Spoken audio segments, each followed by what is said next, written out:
Une nouvelle semaine avec de nouveaux engagements. Mesdames, Messieurs, bonjour. Merci pour votre fidélité à Pluriel TV. Talon aperçu au volant d'un véhicule dans Cotonou. Simple distraction ou communication, se demande ce matin le quotidien Pluriel. Mon confrère analyse l'acte posé par le chef de l'État ce lundi et y voit plutôt une stratégie communicationnelle. Surtout à entendre les sollicitations de certains citoyens lançant le slogan Talon 10 ans. Pour qui connaît le chef de l'État, l'acte pourrait bien être loin d'une distraction. Matin Libre y voit plutôt un one-man show du président et se dit que Talon banalise la Covid-19. Pour le journal de Adrien Atinkwator, Talon s'offre un tour de ville puisque c'était un lundi de Pâques. En deux ce matin, nous avons la tenue effective des élections communales et municipales. Et il faut retenir que les élections auront bel et bien lieu le 17 mai prochain et les pertinentes raisons du maintien de cette date sont expliquées à la manchette du quotidien Le Potentiel. Face à la crainte des uns et des autres dans le contexte actuel, chacun y va de sa manière pour analyser la situation en pleine crise sanitaire.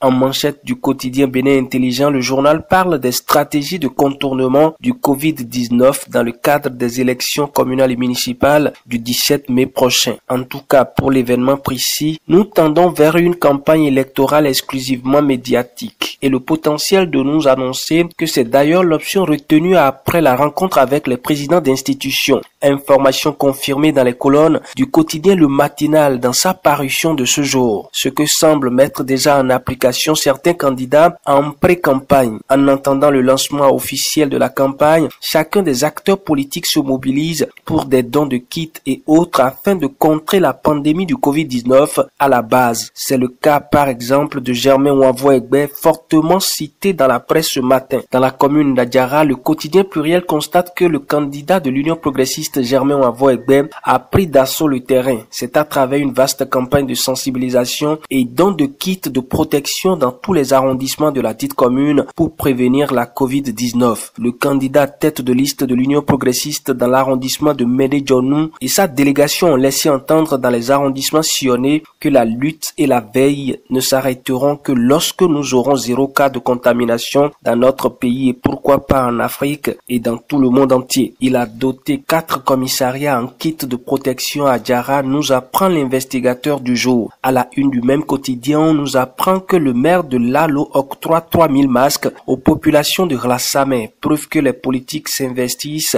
davantage dans la riposte contre la pandémie. Mais à quand les mesures sociales pour soulager les Béninois, se demande Matin Libre ce matin, citant les cas du Togo, Niger, Burkina Faso, Sénégal et la Côte d'Ivoire. En entendant la réponse, Armand Ganset poursuit sa campagne de débauchage. Encore 15 conseillers UP dans le navire du cheval gagnant, annonce ce matin le quotidien Bénin Intelligent. L'autre vision enfonce le clou et dit ce matin que Armand Ganset laisse à l'Union progressiste une coquille vide à Boycon. Le Béninois libéré de renchérit que Ganset devient un poison pour l'Union progressiste et pour cause 20 conseillers arrachés comme des dents à l'Union progressiste. Héros à dents main pendant ce temps est vu comme une chance pour le développement de commun à la une du quotidien Pluriel. Il n'a donc pas de regret, lui, car bien positionné à commun. Mais Jacques Ayadi, après la décision de la Cour suprême, ses regrets sont exprimés à la une du quotidien Le Soleil Bénin Info de ce jour. Occasion pour lui d'apporter quelques clarifications à la décision de la Cour. Matin Libre nous informe d'ailleurs que son Moël Bénin décidera de la conduite à tenir face aux communales prochaines. Ce matin, il y a aussi Boni Yayi et sa démission. Des Foscori.Bénin émergent. En manchette du quotidien Le Béninois libéré ce matin, le journal publie que Yayi ravale ses vomissures. Nassiara y consacre d'ailleurs tout un dossier sur la crise au sein des Foscori.Bénin émergent dans sa parution du jour. Finissons ce matin avec le politologue Richard Boni qui s'adresse à Talon dans le cadre des 4 ans de gouvernance et la lutte contre la corruption. L'information est à la une du quotidien Le Béninois libéré, Notre Époque et aussi La Dépêche. Ainsi se referme la revue de ce matin. Très bonne semaine à chacun et à tous. Au revoir et à demain.